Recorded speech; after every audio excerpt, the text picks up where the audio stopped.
Merci à vous d'être là. Alors évidemment, on aurait préféré remplir la salle, mais on n'y croyait pas trop quand même. Je vais commencer, pour ne pas oublier, par remercier la mairie de Périgueux qui nous prête la salle gratuitement. Et ça vaut quand même le coup d'être mentionné. Et pour ceux qui ne connaîtraient pas notre association, la présenter rapidement. Donc notre association SOS Forêt Dordogne est une association qui s'est créée en juillet 2021, donc relativement jeune, dont l'objectif est de lutter contre les coupes rases et l'enraisinement des massifs périgourdins et de promouvoir une sylviculture plus douce, on va dire, la sylviculture mélangée à couvert continu. L'idée n'étant pas de mettre la forêt sous cloche, mais de soutenir autant que faire se peut une filière bois plus respectueuse de l'environnement et de pouvoir continuer à bénéficier des services que rend la forêt en matière de filtration de l'eau, de l'air, de préservation des sols, tout en continuant à ramasser du bois, à exploiter la forêt, mais de façon moins violente et plus prudente. Alors, on a plusieurs cibles dans notre public. D'une part, le grand public que vous représentez d'une certaine façon ce soir. D'autre part, les élus qu'on s'efforce de rencontrer aussi bien au niveau local pour sensibiliser les maires aux leviers dont ils disposent pour protéger leur forêt et aussi leur voirie communale qui est quand même souvent mise à mal par les grosses entreprises qui arrivent avec des grosses machines. Les députés, les sénateurs pour tout ce qui est législation, les pouvoirs publics, puisqu'on est amené à rencontrer aussi le préfet, la DDT, pour essayer de faire évoluer à la fois les lois et la réglementation, et les propriétaires forestiers et les professionnels de la forêt, d'une part pour convaincre les propriétaires forestiers qu'on peut aussi gagner de l'argent avec d'autres méthodes que les coupes rases, et les forestiers pour essayer de mettre en relation les propriétaires qui nous contactent en nous disant j'ai de la forêt mais je voudrais la gérer proprement entre guillemets sans y mettre des abatteuses, sans faire des ornières, vers qui je peux me tourner, et on commence à avoir sur notre site une liste de professionnels de la forêt qui travaillent de façon plus respectueuse de l'environnement. Voilà. Très rapidement sur l'association, j'ajouterai aussi qu'on souhaite garder notre liberté de parole et qu'on a décidé très vite en AG de ne pas demander de subventions. Donc on est une association qui ne vit que des cotisations de ses adhérents et des dons qui sont défiscalisables, je le précise, puisqu'on a été reconnu d'intérêt général. Donc si vous voulez participer aux frais engendrés par cette conférence, puisqu'on paie le givré pour nous faire une captation, on la mettra en ligne sur le site après, et qu'évidemment on rembourse les frais de notre conférencière qui nous fait une conférence à titre gracieux aussi, et je la remercie. N'hésitez pas à laisser votre obol dans la boîte à dons en sortant. Ensuite, je ne vais quand même pas traîner trop, je vais vous présenter Charlotte. Donc Charlotte Glinal, elle est doctorante à l'Institut d'études politiques de Paris, donc c'est Sciences Po Paris, et elle fait une thèse sur les forêts au service de la lutte contre le réchauffement climatique, sous la direction de Sylvain Morunier et Jean-Noël Jouzel, pour ceux qui sont familiers de la sociologie des organisations.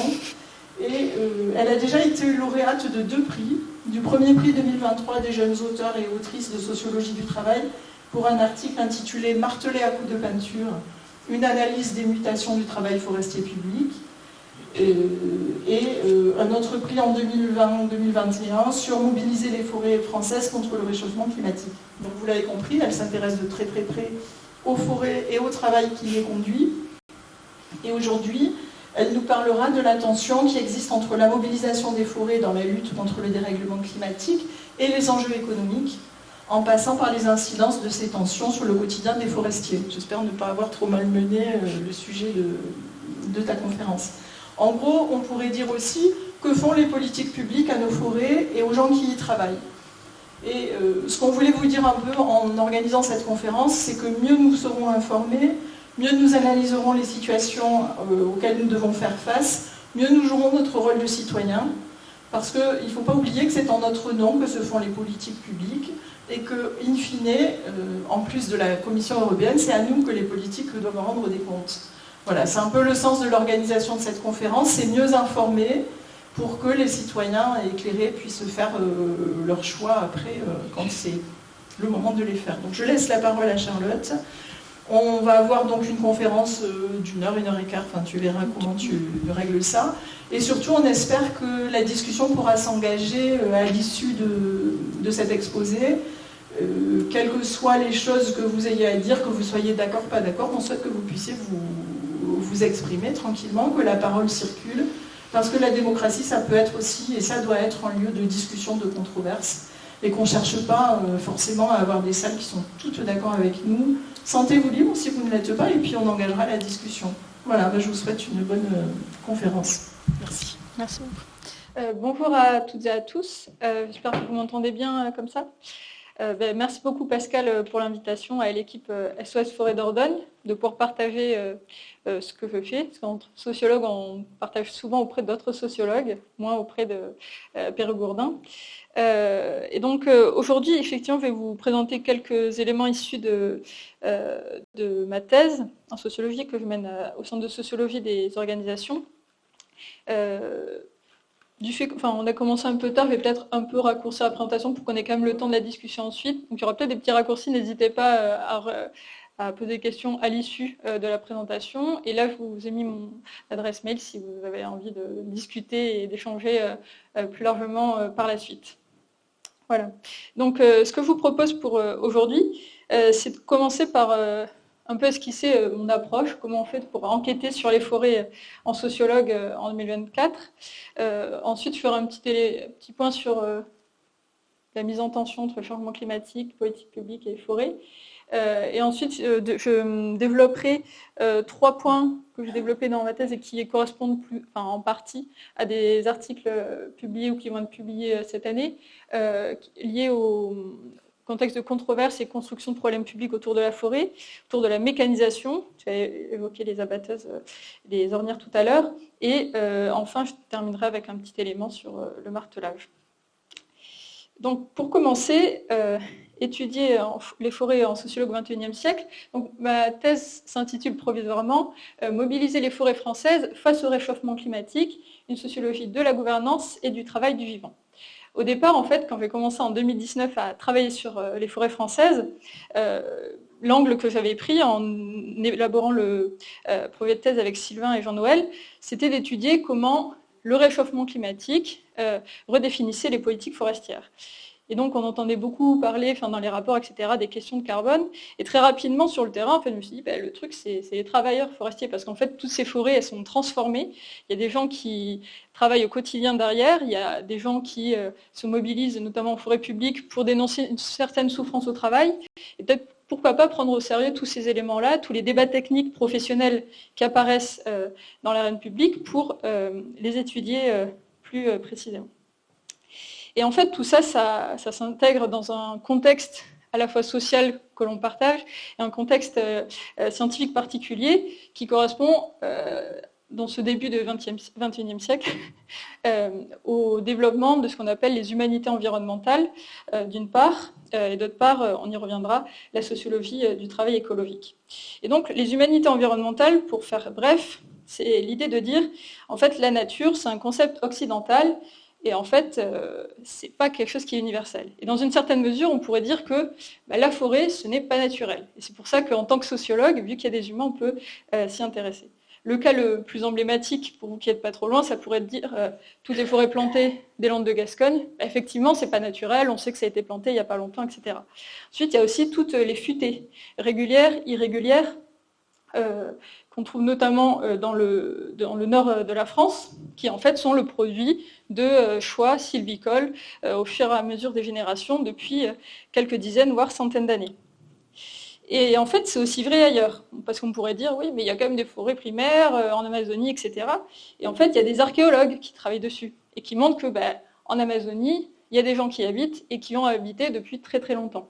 Et je vous invite notamment à regarder les travaux de Stéphane Rostand et Geoffroy de Saulieu en archéologie, qui ont montré l'existence de réseaux urbains très importants, notamment dans la vallée du Pano en Équateur, qui a d'ailleurs marqué, ils ont publié leurs derniers travaux dans Science à ce sujet.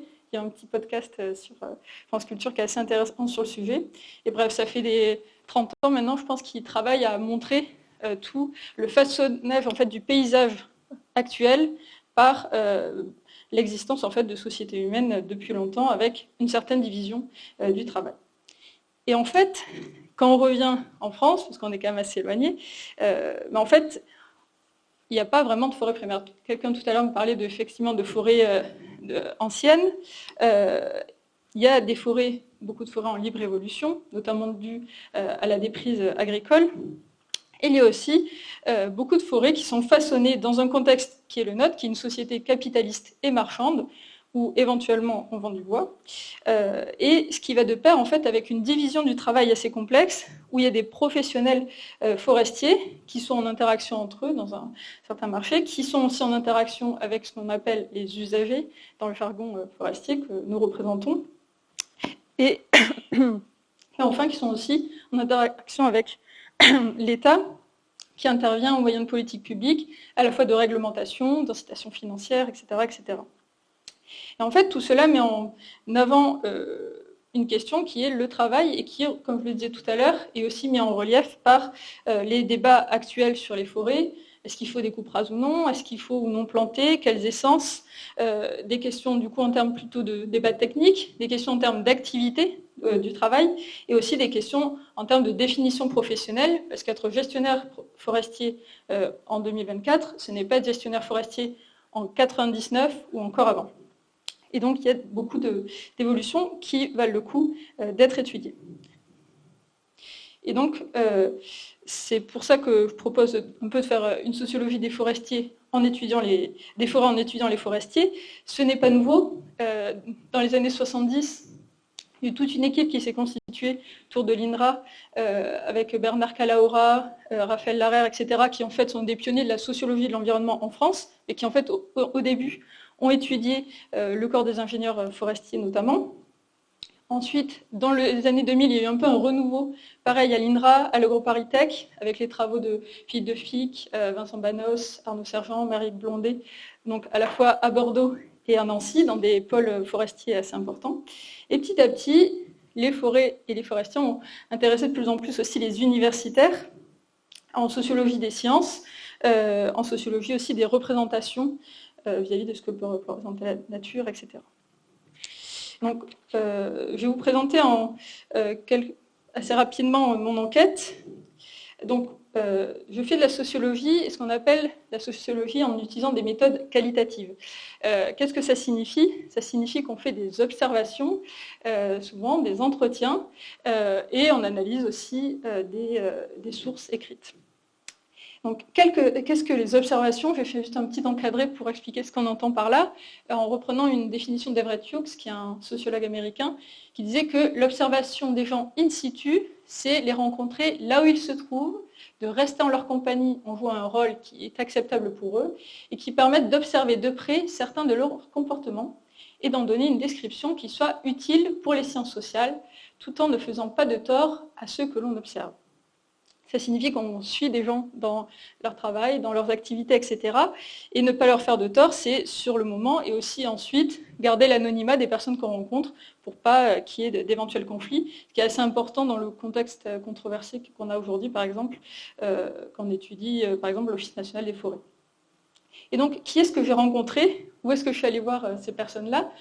Dans un premier temps, je suis allée voir là où il y avait du débat. Donc ça voulait dire aller voir des collectifs militants. J'ai participé aux Assises de la forêt de 2019, organisées par Canopée et SOS Forêt. Ça veut dire aussi aller voir du côté institutionnel, là où les politiques publiques se définissent, dans des réunions interprofessionnelles, des réunions ministérielles, mais aussi au niveau régional, des réunions entre élus qui représentent des communes propriétaires, par exemple. Et c'était aussi aller voir où étaient mises en œuvre ces politiques publiques, à la fois en forêt privée et en forêt publique, en allant en fait des gens qui travaillaient, qui élaboraient des choix, des décisions sylvicoles en partenariat avec les propriétaires et les autres opérateurs privés. Donc majoritairement, j'ai suivi beaucoup de gestionnaires forestiers, c'est les personnes qui décident de à quoi devront ressembler telle ou telle forêt, qui élaborent ce qu'on appelle les itinéraires techniques. Et donc ces personnes travaillent en partenariat avec, comme je disais, les propriétaires, qu'ils soient privés ou publics, je reviendrai dessus, et avec donc les usagers, les représentants de l'État et surtout les opérateurs privés qu'on appelle les entrepreneurs de travaux forestiers qui peuvent être sylviculteurs, donc qui peuvent travailler dans les plantations, etc., qui travaillent aussi dans l'exploitation, donc qui coupent du bois et qui le débarbent. Donc, où est-ce que je suis allée étudier tout ça? Mon ambition, c'était d'avoir une approche un peu multiniveau, donc voir ce qui se passait au niveau national en relation avec des échelons régionaux et locaux, donc sur le terrain, mais aussi en relation avec le niveau européen. On y reviendra plus tard. Et du coup, je me suis pas mal baladée en France, mais je me suis concentrée sur deux massifs très différents. Le massif vosgien, vous avez en haut à droite sur cette carte, qui est marqué par une relative diversité d'essences, et surtout qui est en fait un peu le berceau de la sylviculture française. Et ensuite, je suis pas mal allée en forêt méditerranéenne, où les gens parlent peu de forêt, ils parlent beaucoup de garrigues, de maquis, de bois, mais c'est quand même considéré comme des forêts, et il y a une gestion qui est liée. Je vous ai mis quelques photos pour illustrer un peu cette diversité. Et donc, toutes ces forêts, aussi différentes qu'elles soient, elles répondent à un schéma de gestion quand elles sont gérées, ce qui n'est pas toujours le cas, qui, si on le simplifie, ressemble à ça. L'idée, c'est que en forêt, on ne fait pas ce qu'on veut. En France, il y a une réglementation. La première chose, c'est que les forestiers, donc les gestionnaires forestiers, doivent élaborer ce qu'on appelle un plan d'aménagement. Ça s'appelle aménagement en forêt publique. Ça s'appelle un plan simple de gestion en forêt privée quand on a plus de 20 hectares en propriété. Et en fait, c'est un moment où on fait un état des lieux des forêts. On va voir à quoi elles ressemblent. Éventuellement, on fait un inventaire, on analyse les données qu'on en retire, et on en retire des décisions sylvicoles selon les idées peut-être qu'on a derrière la tête en termes de ce à quoi on veut que la forêt ressemble. Par la suite, le temps avance, et si on a décidé d'exploiter ces forêts, on ne les exploite pas n'importe comment, parce que dans le document d'aménagement, on a dit qu'on allait faire une coupe à 10 ans après, 20 ans après, selon telle et telle règle. Et donc, on se rend sur les parcelles en question. Et les gestionnaires, qu'est-ce qu'ils font? Théoriquement, ils marquent les arbres qui vont être coupés, ce qu'on appelle le martelage. Par la suite, ils organisent des travaux sur la parcelle pour permettre l'exploitation, développer des chemins d'accès, etc., etc. Ensuite, on exploite. Et ensuite, soit on laisse au repos pour une régénération naturelle, soit on plante. Et en fait, ça forme un cycle qui, en théorie, s'élabore sur 20 ans. Et donc, dans le cadre de cette présentation, on se concentrera principalement sur le martelage et l'exploitation. Et donc, juste pour donner des informations supplémentaires, parce que certaines personnes les ont déjà, mais c'est important de les retrouver. Donc, qu'est-ce que représentent les forêts françaises? Comme j'ai dit tout à l'heure, c'est des forêts qui sont assez diverses du point de vue des écosystèmes. On a autant des forêts méditerranéennes où la productivité est assez faible, où on a une basse végétation, etc., que des grandes futaies de chênes, de sapins, etc., dans le nord de la France. Il y a aussi des forêts plantées. Et en fait, il y a aussi des différences du point de vue du statut de ces forêts.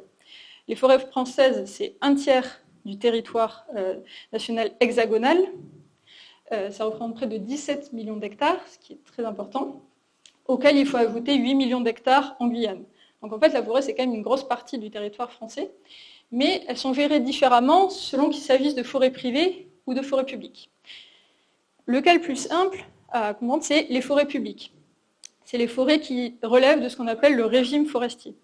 Il y a des forêts communales et des forêts domaniales. Dans l'ensemble, elles représentent 1/4 des forêts françaises, donc en fait elles sont minorités, mais c'est celles qui sont le plus gérées dans le sens qu'elles sont le plus suivies et soumises à des décisions dites rationnelles. Il y a un opérateur unique pour cela, qui est l'Office national des forêts, qui est un établissement public à intérêt industriel et commercial, où à l'intérieur, il y a des travailleurs, des techniciens, des ingénieurs, etc., qui prennent des décisions au jour le jour. Et donc, selon qu'il s'agit de forêts communales ou domaniales, il y a un peu des différences, mais on y reviendra. Et ensuite, en fait, la grande majorité des forêts sont privées, comme en Dordogne, En France, ça représente les 3/4 des forêts. Et là, en fait, il y a toute une série d'acteurs, et c'est là que c'est plus difficile de s'y retrouver, où il y a le CRPF, donc les centres régionaux de la propriété forestière, qui représentent un peu l'État pour guider les gestionnaires et les propriétaires dans leurs choix. Mais en fait, ceux qui gèrent les forêts, il y a 3 voire 4 types d'acteurs. Ceux que vous voyez le plus ici, c'est les coopératives. Et ensuite, il y a aussi des entreprises plus petites. Il y a des experts forestiers, souvent ingénieurs, qui s'occupent de gros domaines. Et il y a aussi des gestionnaires forestiers indépendants qui s'occupent de plus petits domaines. Donc tout ça, c'est dans un milieu marchand. Parce qu'il y a, comme je le disais tout à l'heure, il y a aussi les groupements forestiers citoyens, où là, il y a des personnes qui travaillent pas forcément pour être payées, qui n'ont pas forcément suivi le cursus classique de BTS gestion forestière ou d'ingénieur forestier à Nancy ou Bordeaux. Voilà. Est-ce que c'est clair pour tout le monde? Super. Et donc, pour faire suite à cela, donc, comme je vous disais tout à l'heure, je vous propose un focus sur l'exploitation et le martelage au prisme des questions climatiques, en partant d'une question de base qui est qu'est-ce que le réchauffement fait aux politiques publiques forestières, et en fait, quelles en sont les incidences in fine sur le travail en forêt. Donc, pour définir le climat, il y a plusieurs façons de se positionner. Aujourd'hui, en 2024, et ce n'était pas forcément le cas en 2019, en fait, les forêts sont victimes du réchauffement climatique. Vous parliez de la grêle, il y a les incendies qui sont de plus en plus importants, comme on a pu le voir il y a 2 ans. Il y a aussi les tempêtes, il y a aussi beaucoup les attaques parasitaires. En Dordogne, il y a eu l'encre du châtaignier qui s'est développée. Dans les résineux, c'est souvent les scolites, des petits insectes typographes qui se nichent sous les écorces. Il y a les hannetons qui viennent manger les racines des chênes à chantilly. Il y a des chenilles processionnaires dans le pin, dans les chênes. Et en fait, tous ces insectes ont toujours existé, mais avec le réchauffement climatique, ils sont de plus en plus nombreux. Et ils sont favorisés donc par l'augmentation des températures et les sécheresses à répétition. Il y a toujours eu des sécheresses, mais en fait, la différence, c'est que depuis 2003, elles sont de plus en plus nombreuses. Et en fait, les forêts d'une année sur l'autre n'ont pas forcément le temps de se remettre d'aplomb pour la suite. Ce qui fait que l'IGN en 2023 a montré qu'en 10 ans, le taux de mortalité des arbres avait augmenté de 80%, ce qui est énorme. À l'Office national des forêts, entre 2020 et 2021, un tiers des récoltes n'étaient pas prévues dans les plans d'aménagement. C'est du jamais vu en fait. Le fait de dire, waouh, tout d'un coup, la forêt ne ressemble pas à ce qu'on avait prévu, ce qu'on avait imaginé, ce qu'on avait anticipé, et qu'est-ce qu'on va faire face à cela? Et en fait, ça remet aussi en question les politiques publiques, parce que les politiques publiques, on va le voir tout de suite, elles misent un peu sur les forêts pour stocker du carbone, et en fait, aujourd'hui, on dit que les forêts sont une pompe à carbone qui est en panne. Qu'effectivement, les forêts et le réchauffement climatique, avant ça, c'est une longue histoire d'amour où, dans les années 90, on se disait génial, il y avait un fort optimisme vis-à-vis du réchauffement climatique, dans la mesure où, en fait, l'augmentation du CO2 dans l'atmosphère, en fait, était captée. Les forêts grandissaient grâce à une plus grande présence de CO2 dans l'atmosphère. Et en fait, cet optimisme, il a duré jusqu'au début des années 2000, quand ensuite il y a eu la tempête de 99, les sécheresses, etc. Toujours est-il qu'en fait, dans les rapports parlementaires, ministériels qui se sont succédés entre la fin des années 90 et, on va dire, 2015, il y avait un fort optimisme à dire, en fait, les forêts françaises, la surface croît, on a toujours plus de volume en forêt, on peut exploiter. On peut exploiter, c'est génial, parce qu'en fait, les forêts, ok, elles séquestrent du carbone en forêt, dans les sols, etc. Mais en fait, si on construit en bois, les poutres, etc., elles stockeront du carbone dans l'avenir. Et donc, tout l'enjeu des politiques publiques des 20 dernières années a été d'inciter à mobiliser davantage de bois, donc récolter plus de bois. Ce qui fait que, par exemple, dans le plan national forêt-bois, qui est un peu la grande feuille de route des politiques forestières en France, entre 2016 et 2026, alors qu'on était à peu près 35 millions de mètres cubes commercialisés par an, on prévoyait un accroissement de 12 millions de mètres cubes d'ici 2026. Dans une région comme la PACA, où les forêts sont peu exploitées et dites peu productives, on visait un doublement de la récolte. En fait, il y a un fort optimisme à dire, en fait, il va falloir couper plus. Et tout ça, en fait, ça a des implications ensuite pour les forestiers sur le terrain, à dire, qu'est-ce qu'on fait dans des forêts qui, à la fois, vont mal, et en même temps, on nous demande, et effectivement, pourquoi pas couper plus, parce que le bois est plus un matériau d'avenir que le béton.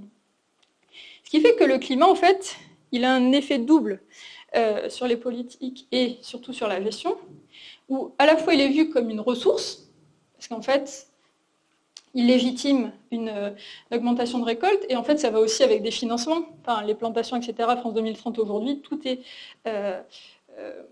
est légitimé par le réchauffement climatique. Et en même temps, c'est une réalité qui est matérielle, observable, tangible, qui a des effets concrets en forêt et qui a des effets concrets aussi sur les forestiers. On parle de plus en plus de la santé psychologique et mentale des forestiers qui voient des forêts qui vont de moins en moins bien, ce qui apporte aussi des incertitudes et qui en fait remet en question un travail qui autrefois était basé sur l'anticipation. Je parlais tout à l'heure des documents d'aménagement. En fait, l'idée, c'est de dire, d'ici 20 ans, qu'est-ce qu'on fait pour que notre forêt ressemble à ça et ça? On va faire tels travaux, telle coupe, d'ici 10 ans, d'ici 15 ans. Et en fait, parce qu'on a en tête déjà la sapinière dans 100 ans, la chênaie dans 150 ans, en fait, tout ça, ça explose en l'air. Et donc aujourd'hui, on est un peu dans ce moment de transition important. Donc si on est ici, c'est qu'on a tous entendu parler de forêt, on s'y est intéressé d'une manière ou d'une autre, on a peut-être vu le documentaire de François-Xavier Drouet, on a peut-être lu Gaspard Dalin et tous ses articles dans Reporter.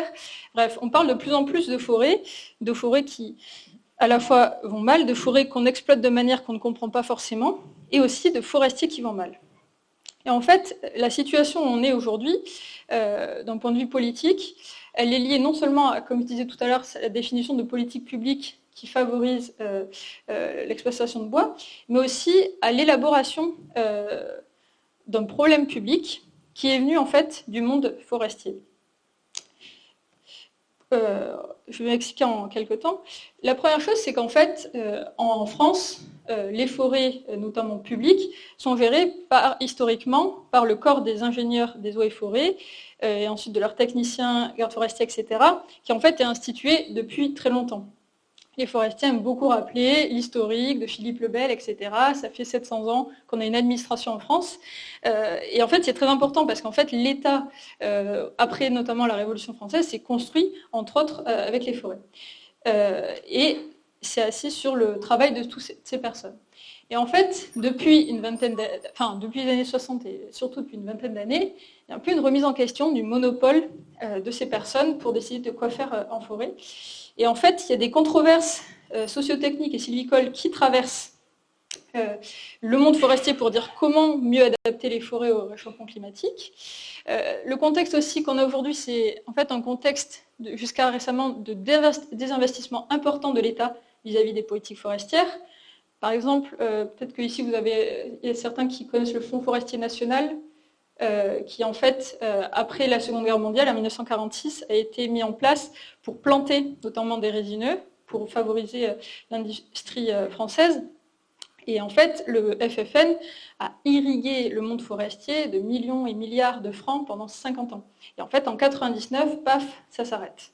En 99, ça s'arrête, mais c'est aussi le moment où, je pense que beaucoup de gens étaient nés ici, où ont lieu les tempêtes Lothar et Martin de 1999, qui en fait ont mis à plat beaucoup d'hectares de forêts productives. Donc ça, c'est un peu le contexte. 99, vous allez voir, on va en reparler beaucoup. Et en fait, à partir de 99, vu qu'il y a les tempêtes, il y a beaucoup de forêts qui vont mal, beaucoup de bois qui est exploité, beaucoup de bois qui arrive sur le marché, donc le prix du bois qui chute. Et ça, c'est un gros problème pour les forestiers, et notamment en forêt publique, parce que l'Office national des forêts, depuis 1964, est un établissement public, et en fait est financé sur la vente de bois. Ce qui signifie que les recettes chutent, et en fait, ça se répercute ensuite sur l'organisation du travail, et notamment la baisse des effectifs. Ce qui fait qu'en 20 ans, l'ONF a perdu près d'un tiers de ses emplois. Et donc, en fait, on a ce contexte-là, où en 99, le FFN s'arrête, très bien, mais en fait, il y a les tempêtes, et qu'est-ce qu'on va faire? Petit à petit, il y a toutes ces politiques qui valorisent la récolte de bois, notamment au travers du développement du bois énergie, par les chaufferies communales et la production d'électricité par la reconversion de centrales thermiques. Et en même temps, il y a une grosse baisse d'effectifs, comme vous pouvez voir, là, plus de 2000 ETP entre 1999 et 2009. Et en fait, pendant ce temps, à l'ONF, les gens s'inquiètent parce qu'ils se mobilisent. En 2002, il y a eu une grosse réforme, ils sont mobilisés. En fait, à chaque fois, il n'y a aucun effet. Il y a une grosse vague de suicides à la fin des années 2000. Et en fait, il y a des syndicalistes qui décident en fait en 2010, 2011 de changer la donne. Ils disent ok, on a toutes ces politiques qui vont changer notre travail en nous disant de couper plus. On voit que les collègues vont moins bien, on est de moins en moins nombreux et en interne, on n'arrive pas à se faire entendre. Ce qu'ils décident de faire, c'est de s'allier avec des associations écologistes. Des associations locales, mais aussi des associations plus institutionnelles, les Amis de la Terre, etc. Et en fait, tout cela démarre en Lorraine, un niveau local, avec les élus EELV, socialistes, etc. du coin. Et donc, dans ce consortium, c'est guidé notamment par le syndicat majoritaire, qui est le SNUPFEN solidaire. Il y a quelques gens aussi de la CGT. Et en fait, ils se disent, en fait, notre idée, elle est quand même assez chouette et on peut aller plus loin. Et ils s'allient avec des personnes qui connaissent au niveau national, les Amis de la Terre notamment. Et en 2013, ils fondent SOS Forêt France. Et à ce moment-là, en fait, en parallèle, il y a d'autres SOS Forêt qui essaiment, notamment en Bourgogne et en PACA, où il y a des gros projets de développement de centrales à biomasse. Et en fait, les centrales à biomasse, c'est un peu ce qui va catalyser la critique, parce que c'est l'idée de couper beaucoup avec des rendements énergétiques incertains. Et couper beaucoup, ça veut dire des effets sur les forêts. Ça veut dire plus de coupes rases, sur des forêts feuillues, etc. Et c'est ça qui alimente pas mal les mobilisations. Et donc ces gens s'allient. Et alors qu'il y avait des tensions confinées dans le monde forestier, et notamment le monde forestier public, en fait, ils mettent sur l'agenda public la forêt et la façon de gérer ces forêts. Et en fait, ensuite, ils vont se mobiliser à l'occasion des principales lois, etc. Et en fait, cette coalition, elle allait plus ou moins de soi au départ. Pourquoi? Parce que comme je l'ai dit tout à l'heure, les forestiers, en forêt publique, c'est aussi l'État forestier.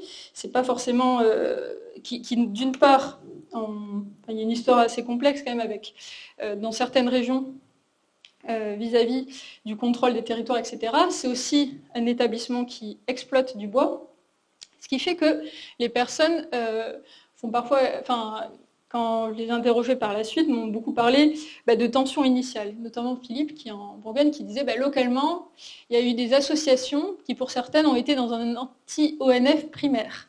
Il y a des collègues qui disaient, ah ouais, là, vous copinez avec eux, mais eux, ils nous en font voir de toutes les couleurs sur le terrain. Et comment, en fait, on peut s'allier alors qu'on est forestier avec des écolos, alors qu'on n'est pas toujours d'accord, surtout dans des régions où il y a beaucoup de coupes rases et où c'est en tension. Donc il y a ça. Mais en fait, ça allait quand même, ça a été quand même facilité, je vais aller rapidement dessus, mais par les carrières des individus, où en fait les gens ne sont pas juste forestiers ou juste écolos, mais souvent ils sont un peu forestiers et écolos. Et d'une part, et d'autre part sur les carrières des syndicats. Parce que comme vous disiez, le SNUPFEN a été moteur dans cette histoire. Le SNUPFEN, en fait, dès les années 70, était allié à des associations locales et nationales contre les coupes rases. Et en fait, depuis les années 70, ils jouent un peu le rôle de lanceurs d'alerte, etc., sur comment gérer les forêts. Ce qui fait que ce n'était pas si étonnant de les retrouver à ce moment-là. Ce qui fait que aujourd'hui, SOS Forêt au niveau national, je vais parler du coup des syndicalistes, des associations écologistes, mais aussi des associations de forestiers plus privés, comme le réseau des alternatives forestières, qui sont alliés et qui, en fait, autour de ce qu'on pourrait appeler une coalition vert-bleu, pour reprendre les termes de la littérature. Et en fait, cette coalition, elle a plein d'intérêts pour les gens. Elle a un intérêt, dans le premier temps, d'un point de vue de l'échange des ressources, on va dire organisationnel. Le fait de dire, en fait, on arrive, on est syndicaliste, on est écolo, on est zadiste.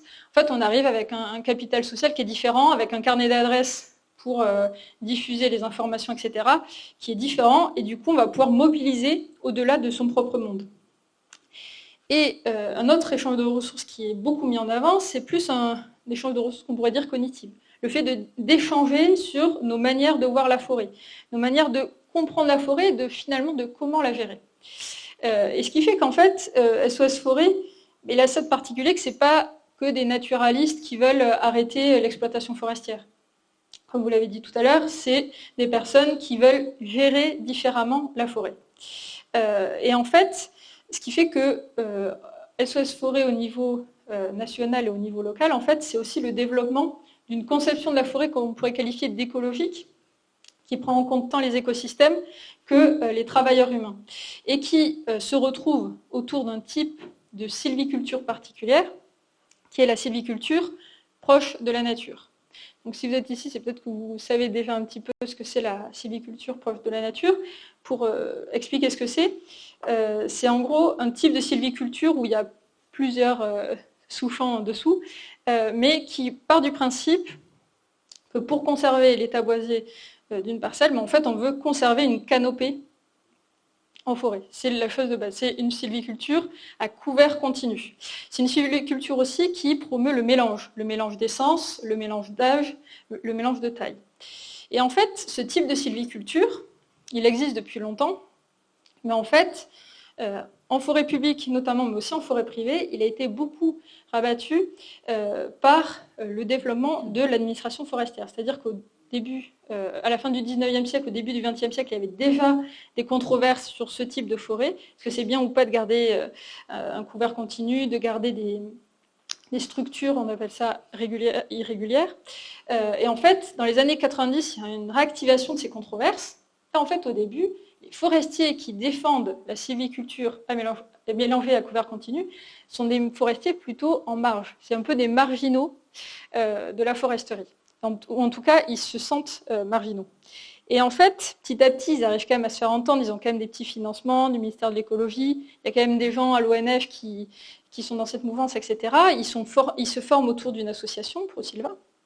Mais en fait, c'est véritablement à partir de 2010, 2015, 2020 qu'en fait, ils arrivent à trouver de plus en plus d'écho, y compris dans les politiques publiques. Ce qui fait que, par exemple, la stratégie forestière européenne aujourd'hui, en fait, elle inclut, elle a été amendée, mais dans sa première version, elle favorisait ce type de sylviculture, ce qui était impensable il y a 5 ans.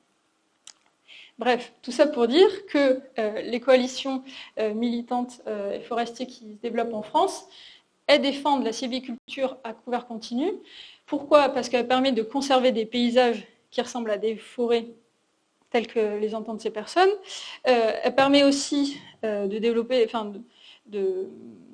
a priori, pour ces défenseurs de défendre une biodiversité plus importante, etc. Et c'est aussi en fait toute une importance assez importante sur le travail, c'est-à-dire qu'au lieu de faire des coupes à blanc, on va raisonner arbre par arbre. Ce qui signifie tout simplement qu'il faut plus de gens en forêt pour suivre l'état des forêts et y aller plus régulièrement. Donc il faut plus de personnes. Et en fait, ce que disent beaucoup les personnes qui le défendent, c'est qu'en fait, ça valorise leur expertise. Parce qu'il y a l'idée que vu qu'on va réfléchir arbre par arbre, ben en fait, on va être plus sollicité et les forestiers trouvent une forme de reconnaissance un peu dans ce type de travail. Et c'est comme ça qu'en fait, autour de cet idéal, que cette coalition se structure, autour de cette définition de la forêt particulière et définition du travail qui va avec. Et tout cela, en fait, s'alimente au travers de rencontres, mais aussi de formations. Ce qui fait que non seulement ils ont une définition commune, mais pour faire coalition, ils définissent aussi un ennemi commun, qui est peut-être votre ennemi vous aussi, qui est, pour le faire gros, la monoculture régulière, une plantation comme on la trouve dans les Landes, mais qui se retrouve aussi dans des manières plus douces ailleurs. Voilà. Donc en fait, on se retrouve aujourd'hui dans une position qui n'existait pas il y a 10 ans, où il y a en fait une valorisation et une mise en avant de débats techniques, où je ne vais pas parler de tous les débats, mais il vaut mieux avancer sur les débats techniques. Et donc parmi ces débats, comme vous l'avez compris, il y a la question de dire est-ce qu'on garde ou pas un couvert sur nos forêts? Est-ce qu'on fait des coupes à blanc? Est-ce que c'est bien, c'est pas bien? Et en fait, tout ça, c'est lié à un contexte technique particulier, qui est en fait le développement de la mécanisation en forêt. Qu'est-ce que j'entends par là? Mécanisation de l'exploitation forestière. L'exploitation forestière, comme vous disiez tout à l'heure, ça consiste majoritairement en 2 actes. La première chose, c'est couper des arbres, donc ce qu'on appelle le bûcheronnage ou l'abattage. Et une fois qu'on les a coupés, c'est de sortir le bois des forêts pour les amener vers des unités de transformation, donc des scieries, des chaufferies collectives, etc. Donc c'est ce qu'on appelle le débardage. Comment on débarde? Comment on bûcheronne? C'est une question basique, mais qui a son importance. En fait, l'exploitation forestière, elle a connu de grosses transformations, comme beaucoup d'autres secteurs d'activité, depuis l'après-guerre. La première chose, c'est qu'après la Seconde Guerre mondiale, en bûcheronnage, on est passé de la scie et du passe-partout, pour le faire rapidement, à la tronçonneuse. Ça, c'est une chose qui est en fait assez récente. Et en fait, dans les années 60, dans le débardage, il y a une grosse révolution qui est qu'on est passé des animaux de trait à l'utilisation de tracteurs, d'un premier temps agricoles et ensuite forestiers, pour débarder le bois. Et en fait, ça c'est un peu la première vague de mécanisation. Ensuite, il y a une deuxième vague qui se déploie après les tempêtes de 1999, où en fait, on n'a plus des bûcherons qui vont seuls ou en équipe avec leur tronçonneuse en forêt, mais en fait, on a des chauffeurs d'abatteuses qui viennent avec des grosses machines en forêt pour couper du bois. Et dans le débardage, on abandonne les tracteurs pour développer de plus en plus ce qu'on appelle les porteurs et les busqueurs. Donc, à quoi ça ressemble? Je vous ai mis juste quelques images. Là, je vous ai mis une image de débusqueur avec l'histoire familiale d'un débardeur vosgien qui m'expliquait que son père était débardeur, son grand-père était débardeur, son arrière-grand-père était voiturier. Et en fait, c'est son père qui, en s'installant à son compte en 1972, s'est mécanisé. Ça, c'est un parcours un peu classique des ETF. Et si vous voulez en savoir plus, vous pouvez lire les travaux de Florent Schepens sur ces évolutions-là. Donc, il explique qu'en 72, ça a commencé avec un tracteur agricole, comme beaucoup, où il n'y avait pas de protection, rien, où il avait ajouté des câbles, mais c'est l'époque des Latil, qui étaient des tracteurs compacts et solides. Ensuite, le treil est venu, puis en 75-76, c'est la télécommande qui a permis de guider l'enroulement des câbles des busqueurs. Donc, puis c'est le débusqueur. Et enfin, grosse transformation, c'est la tempête de 99 qui a changé pas mal de choses. Parce qu'avant, ils travaillaient beaucoup avec des bûcherons, et de plus en plus, ils ont travaillé avec des abatteurs. Et justement, là, on a le portrait d'un ETF, entrepreneur de travaux forestiers, qui, lui, a une abatteuse, et qui explique qu'en fait, dans les années 90, son père, qui était déjà bûcheron, avait décidé de se mécaniser quand son fils s'est installé. Et en fait, il m'expliquait qu'au début, il était super mal vu. Il travaillait que dans des plantations issues du FFN, des plantations en résineux, avec du bois de plus ou moins bonne qualité. Et en fait, il disait, dans les années 90, on travaillait qu'en forêt publique, en forêt privée. Il fallait se justifier vis-à-vis des gestionnaires, des propriétaires, mais aussi des collègues. En fait, dans les années 90, il était mal vu par ses collègues. Il ne travaillait absolument pas en forêt publique. Et je pourrais revenir plus tard sur à quoi ça ressemble. Et donc, comme je vous expliquais, en fait, la grosse transformation dans le monde de la mécanisation, c'est 1999. C'est un peu la date qui revient toujours dans le monde forestier, où en gros, là, du coup, je vous ai mis un graphique du nombre de machines de bûcheronnage, pas de débardage. Le débardage, comme je vous l'ai dit tout à l'heure, il était déjà fortement mécanisé. On est à peu près 86%, je crois, aujourd'hui, de la récolte commercialisée qui est débardée à l'aide de machines. Dans le bûcheronnage, en fait, il y a une évolution incroyable. C'est-à-dire qu'en 88, il y avait moins d'1% de l'exploitation du bûcheronnage qui était mécanisé. Donc 99% du bois qui était coupé à l'aide de tronçonneuses. On arrive en 99, on est à 10%. Donc il y a toujours 90% du bois commercialisé qui est coupé par des bûcherons avec leur tronçonneuse.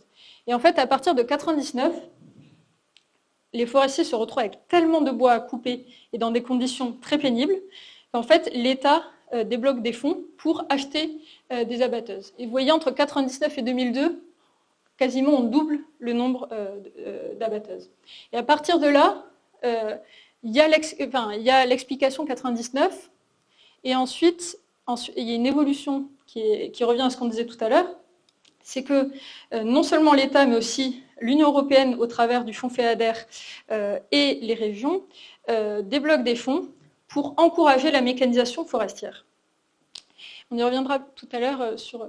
Et en fait, tout ça, c'est pour favoriser, accompagner la mobilisation du bois.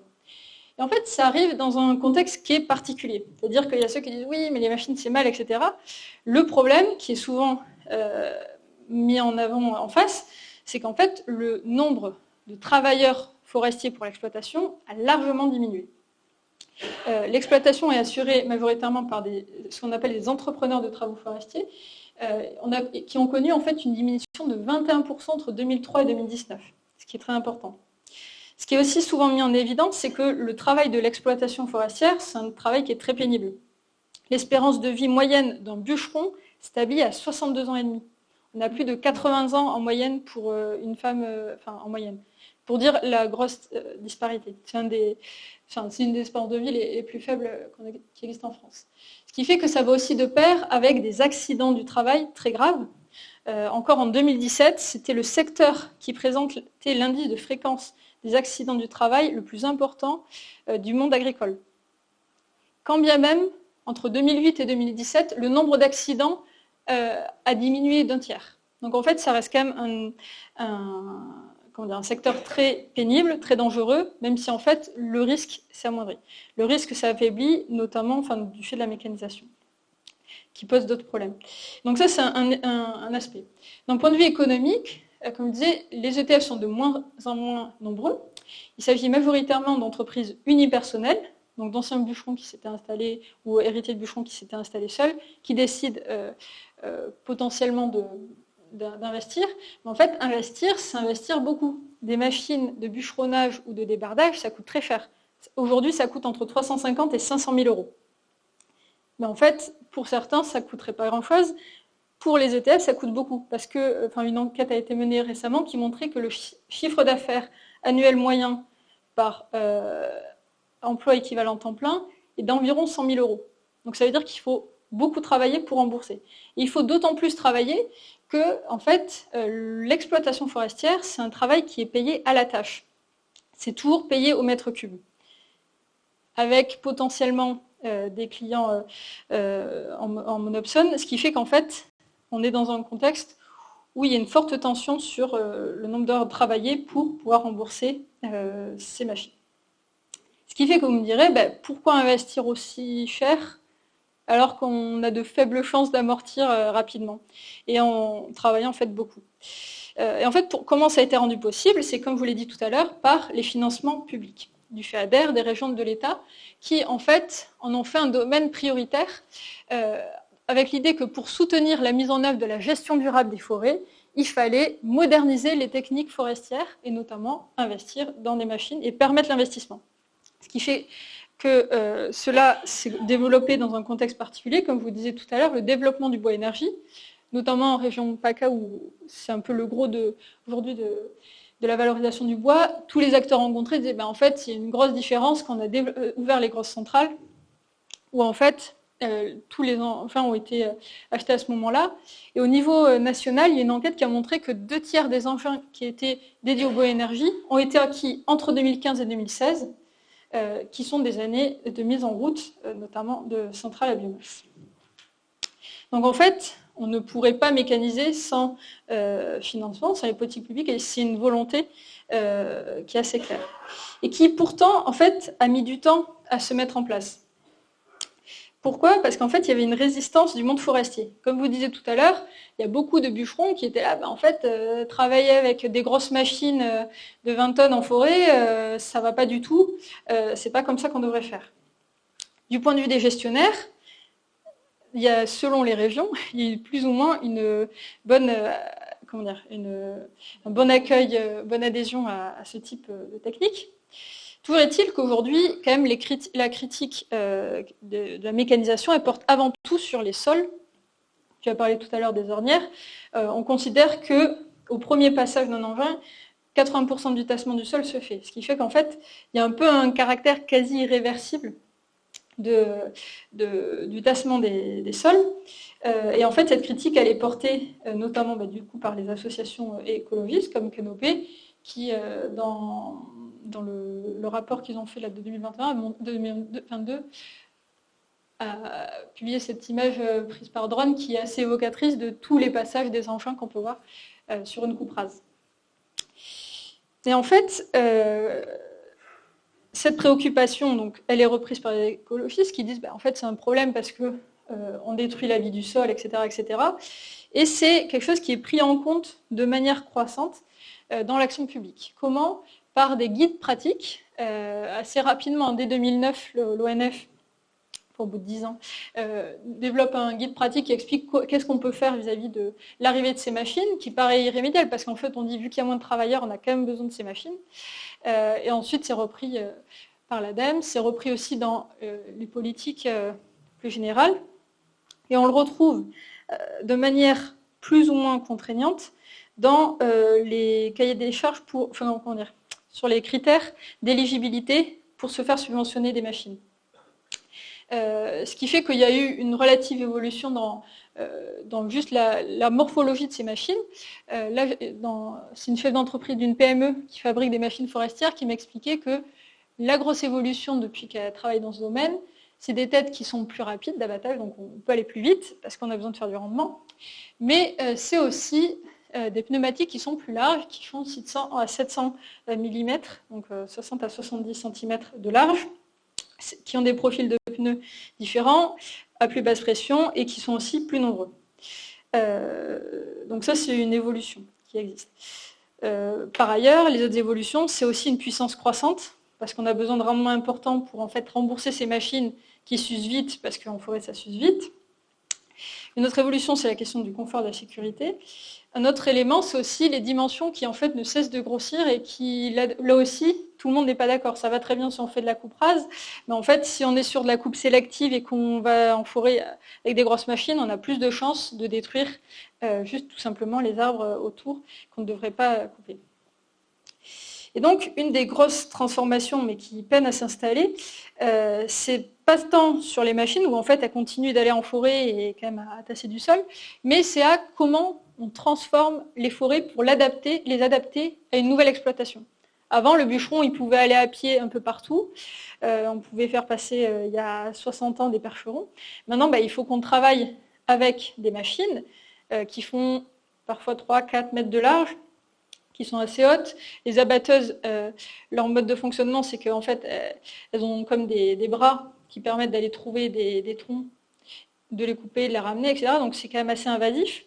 Et en fait, au-delà de l'exploitation plus importante que ça permet, il y a aussi une grosse transformation juste sur la morphologie des forêts. Même dans les cas où les gestionnaires et les propriétaires décident d'être attentifs au sol, etc., en fait, on transforme les forêts.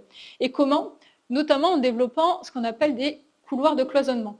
Les cloisonnements, c'est des chemins, grosso modo, où on décide qu'en fait, les machines ne pourront passer que par là.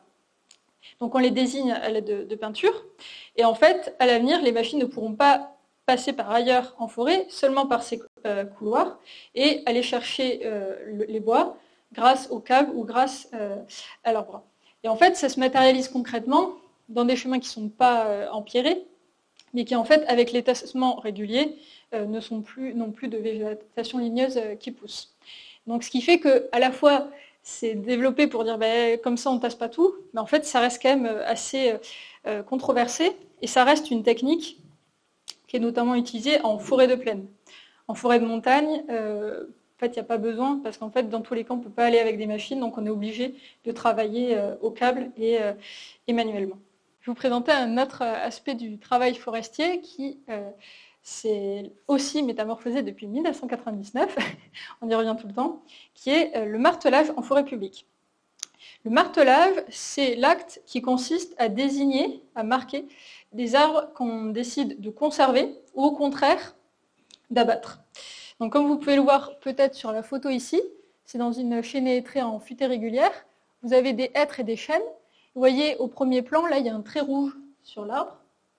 Là il n'y a rien. Et là il y a un autre trait rouge en bas à droite sur l'arbre.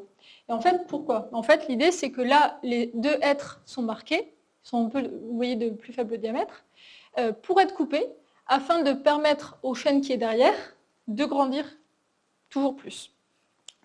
Donc ça veut dire qu'il y a un forestier qui est venu en forêt pour dire ah ben ça, il faut couper là et là, comme ça on permettra au chêne de grandir, etc. Parce qu'on avait dit qu'on le ferait dans l'aménagement. Et ça nécessite du coup une expertise de terrain. Ce qui se passe, c'est que le martelage, jusqu'à récemment, on le faisait au marteau, comme son nom l'indique, mais de plus en plus, on le fait à la peinture. On martèle à la peinture. Et ça, c'est dès le début de mon terrain, tout le monde disait bah, t'imagines, maintenant on nous demande de marteler à la peinture, ça n'a aucun sens. Marteler à la peinture, ça existait déjà en forêt privée, mais en forêt publique, il y avait des grosses résistances pour plusieurs raisons. La première chose, c'est que comme vous voyez, sur du coup, ce marteau forestier, qui est constitué d'une petite hachette et d'un seau derrière, il y a les initiales AF pour administration forestière. Ce qui signifie que quand on marque un arbre, on le marque au nom de l'administration forestière. C'est l'État qui est en forêt. Et en fait, si on utilise juste un trait de peinture rouge, l'exploitant avec qui on travaille, il peut aussi mettre le coup de peinture rouge, et du coup, ça remet en question la validité de l'expertise du gestionnaire. Donc là, je vais plutôt vous parler du martelage en forêt publique, parce que les enjeux sont différents de ce qu'on peut trouver en forêt privée. Donc, comme pour le reste des actes sylvicoles, en fait, les forestiers ils font toujours face à ce double défi climatique, de dire on a des forêts qui vont moins bien, et pourtant, il faut quand même qu'on applique les aménagements. Et en fait, de moins en moins, on peut appliquer les aménagements et les travaux qu'on nous avait demandé de faire, parce que les forêts ne ressemblent pas à ce à quoi elles devraient ressembler. Et l'autre élément contextuel en forêt publique, c'est comme je vous l'ai dit tout à l'heure, non seulement la baisse des effectifs, mais aussi la réorganisation des collectifs de travail. Je ne vais pas dans le détail sur à quoi ça ressemble, mais je vous ai mis un extrait de verbatim qui est assez parlant. C'était après une réunion dans ce qu'on appelle une unité territoriale, qui rassemble les gardes forestiers donc d'une même équipe, qui ont chacun ce qu'on appelle un triage, un territoire dont ils ont la charge, qui fait environ 1500 hectares. Et donc, ils sont réunis dans des UT, à l'époque par groupe de 7, aujourd'hui par groupe de 13, 14. Et donc là, après la réunion, on discute de leur travail. Et donc, il y a un premier qui me dit, à propos du réchauffement climatique, ça fait partie des choses qu'on subit et qu'on accepte. Et là, il y a son collègue qui renchérit. Ce que je veux dire, moi, c'est qu'on a une instabilité politique qui fait qu'on a une vision à 5 ans. Déjà, même moins. Il y a le directeur territorial qui disait il y a 2 ans, vous êtes tranquille pour 2 ans, alors 1 an, voire peut-être 2, pour les suppressions de postes. Alors t'imagines, à cela s'ajoute l'instabilité climatique qui fait qu'on n'est même pas certain de la forêt qu'on aura dans 10 ans. En fait, la stabilité, elle est totale. Il y a une incertitude sur les forêts, elles ne ressemblent pas à ce à quoi on avait imaginé, et en même temps, on ne sait même pas dans quelle équipe on sera de travail dans 2 ans, si on nous demandera de faire de nouvelles tâches ou pas, etc. Donc il y a ce contexte assez fort. Et donc, ça a des implications sur le martelage, parce que le martelage, c'est avant tout une activité qui est collective. En forêt publique, à quoi ça ressemble le martelage? Ça dépend des régions. Comme en PACA, où on a quasiment abandonné le martelage, c'est le truc qu'on fait 1 fois par an, forêt de montagne, voilà. Dans des forêts plus productives, en Bourgogne, dans les Vosges, jusque-là, c'est une activité qu'on faisait 2 fois par semaine, avec toute son équipe, son UT, où on se rendait sur des parcelles qui étaient du coup désignées dans les aménagements pour être soumises à l'exploitation. Donc en fait, c'est des moments passés sur le terrain et qui du coup sont valorisés. Parce que souvent, les forestiers, s'ils ont choisi de travailler en forêt, c'est pour être en forêt. Donc à quoi ça ressemble? Ils se réunissent, ils se mettent d'accord, il y a la personne, donc le garde forestier qui est en charge de la forêt, qui donne les consignes, il dit l'aménagement, il nous dit de faire ça et ça, de se concentrer sur telle essence, de faire de la sylviculture régulière, irrégulière, etc. etc. Et donc, voilà, on va faire comme ça. Ensuite, les gens débattent un peu, ils disent « Ah, voilà, qu'est-ce qui se passe ?» Ils donnent plus d'éléments sur ce à quoi ressemble la forêt, un peu la topographie, vous allez voir, là, ça grimpe, etc. Il y a aussi quelques pins sylvestres qui dépérissent. Bref, ils donnent le contexte. Et ensuite, ils se mettent en ce qu'on appelle en virée. Donc, ils sont plus ou moins en ligne, ils sont espacés de 5-10 mètres. Et ils avancent dans le même sens. Et en fait, ils se concentrent sur les arbres qu'ils voient en avançant. Et en fait, là, je ne vais pas rentrer dans le détail, mais il y a tout un élément sur en fait, l'expertise du regard, de savoir dire tel arbre, c'est c'est un hêtre, c'est un chêne, plus ou moins en bon état, en mauvais état. Aussi repérer les arbres morts et dire ah ben lui peut-être qu'on pourrait le marquer pour le conserver en biodiversité, etc. Donc on avance et quand il y a un arbre qui nous intéresse, on s'arrête et on le regarde. On lève les yeux. Souvent, la première chose qu'on regarde, c'est le houppier. C'est ce qui nous permet de donner des informations sur quand on parle de réchauffement climatique, de l'état de l'arbre. Est-ce qu'il a perdu des feuilles ou pas? En quel état il est? Est-ce qu'il est haut? Et ensuite, s'il intéresse, on peut éventuellement noter son diamètre.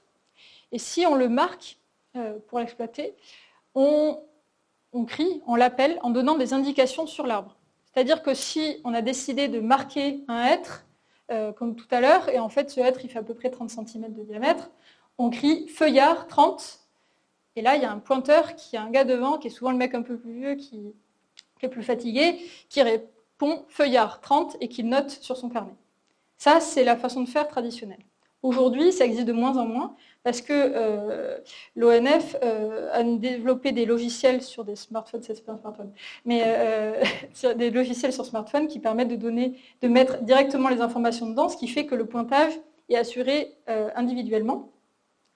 Ce qui fait que théoriquement, les gens ne crient pas, ne disent pas feuillard 30, mais le font quand même parce que ça permet en fait de se situer par rapport aux autres. Parce que si on dit putain, Jean-Luc, il fait que crier, ça veut dire qu'il marque beaucoup, donc moi peut-être que je vais marquer moins. Ou peut-être que Jean-Luc il marque beaucoup, peut-être qu'il a raison, je devrais regarder différemment. Bref, il y a tout un effet sur se situer spatialement et en fait, d'un point de vue sylvicole vis-à-vis des collègues. Et donc on avance, et ensuite on marque. Et donc quand on marque à la peinture, on sort la bombe de peinture et on fait comme ça, au niveau du buste, à 1,30 m. Et si on marque au marteau, on fait différemment. Comme vous avez vu tout à l'heure, il y a une petite hachette, donc on enlève un morceau d'écorce, on met un nul au biais au niveau du buste, on retourne le marteau et on frappe AF, administration forestière. Donc ça permet que ça soit vu des collègues. Et ensuite, on le remarque au pied, comme vous pouvez le voir là, ce qui permet, une fois que l'exploitation est réalisée, de vérifier que les bûcherons n'ont coupé que les arbres qui étaient marqués. Et en fait, ça c'est important, parce qu'en fait, ça veut dire que les arbres qu'on coupe, c'est la décision de l'État, et c'est la décision d'un garde forestier avec une expertise particulière à un moment donné, qui n'est pas remise en question. Ce qui fait que c'est assez important. Ce qui fait que même s'il y a de plus en plus de peintures, ça fait partie des politiques de l'ONF, le marteau demeure, notamment pour les bois de haute valeur marchande, comme dans les chênaies de Troncé, du Perche, etc., où là il y a des chênes qui valent des centaines, voire des milliers d'euros. Là on continue à marquer au marteau. Alors que sur des petits chantiers de coupe en éclaircie, c'est moins important. Donc, ce qui fait qu'il y a tout un élément assez important sur le martelage, c'est-à-dire c'est une expertise située d'un agent de l'État à un moment donné. Et en fait, parfois, si en martelage on a décidé qu'il n'y avait pas assez d'arbres à couper, en fait, on martèle moins. Si on nous avait dit 80 m3, on n'a marqué que 50, et ça sera comme ça, c'est le terrain qui prime. Et ça mène ensuite parfois à des remises en question des documents d'aménagement en amont dans certaines régions. Ceci dit, comme vous disiez tout à l'heure, en fait, le travail, c'est aussi une activité technique concrète avec des outils particuliers et en fait, qui a des effets. La première chose, c'est comme je vous ai dit tout à l'heure, en fait, aujourd'hui, l'exploitation du bois est majoritairement mécanisée, notamment en forêt résineuse. C'est environ 80% des coupes qui sont réalisées à la machine, 50% en feuillu. Trouverait-il qu'il y a de plus en plus d'abatteuses, et quand on est dans une machine à 3 mètres de haut, derrière une vitre, on voit moins bien que si on est de pied face à un arbre. Ce qui fait que la visibilité est réduite, ce qui fait que ça fait partie des arguments qui ont permis de développer la peinture rouge pour dire en fait on voit plus de la peinture rouge à 10 mètres dans sa cabine à 3 mètres de haut qu'une marque qui peut-être s'est effacée un petit peu avec le temps derrière la mousse. Un autre élément d'un point de vue technique à mettre en évidence, c'est le fait de dire quelque part la peinture parmi les réfractaires à la peinture est souvent montrée comme l'outil qui incarne en fait cette fameuse dynamisation de la sylviculture forestière. C'est-à-dire que l'ONF, quand il décide après 99 de dire on va peut-être abandonner le marteau que ok, ça fait mal, ça provoque des tendinites, etc. Mais surtout parce qu'en fait, on a de moins en moins de gars sur le terrain, et en fait, on a toujours besoin de plus marteler. Donc il y a cet Allemand, en fait, il décide d'utiliser la peinture. Et ça, en fait, ça fait débat. Et en fait, un élément qui est revenu souvent et sur des terrains très différents, c'était de dire, comme le dit ce premier Marc, le problème de la peinture, c'est très simple, ça fait moins mal au bras, alors tu martèles plus. Et du coup, c'est un peu vu comme un outil qui favorise la dynamisation de la sylviculture. Le fait de dire, au marteau, c'est physique, on voit que les gars ont des avant-bras comme ça, il y a des tendinites, etc. Donc on réfléchit à 2 fois avant de marteler, c'est souvent ce que les gens disent. Et c'est ce que redit un autre gars à l'autre bout de la France qui dit, on n'a jamais autant tapé de charme depuis qu'on est passé à la peinture. Le charme, c'est une essence feuillue, qui du coup est très dure, il y a une forte résistance au bois, ce qui fait que quand on marque, il y a une résonance d'autant plus forte. Du coup, il y a un peu cette croyance de dire, si on est au marteau, on va réfléchir à 2 fois, alors que la peinture, on la passe comme ça et ça passe. Ce qui fait qu'en fait, la sylviculture le martelage à la peinture, c'est un peu vu comme l'instrument du développement d'une politique publique qui favorise plus de récoltes, une récolte qui est mécanisée et qui en fait remet aussi en question l'autorité de l'État. Parce que dans la mesure où avant, le marteau forestier AF, il n'y avait que des représentants de l'État qui pouvaient l'assigner. C'est des sceaux qui sont réservés, qui sont déposés au tribunal du greffe, etc. En fait, la peinture, c'est reproductible, c'est non permanent, en 2 ans, ça s'efface. Donc ça veut dire qu'en fait, il y a un peu un effacement de l'État dans les territoires. Mais pour autant, vu qu'en fait, potentiellement avec la peinture, et dans certains cas avec l'abandon du martelage, on récolte plus, en fait, l'effet des politiques publiques et les effets de l'État est décuplé et beaucoup plus important. Voilà, j'espère que c'était assez clair. Je vous remercie pour votre attention et je pense que c'est important qu'on discute maintenant.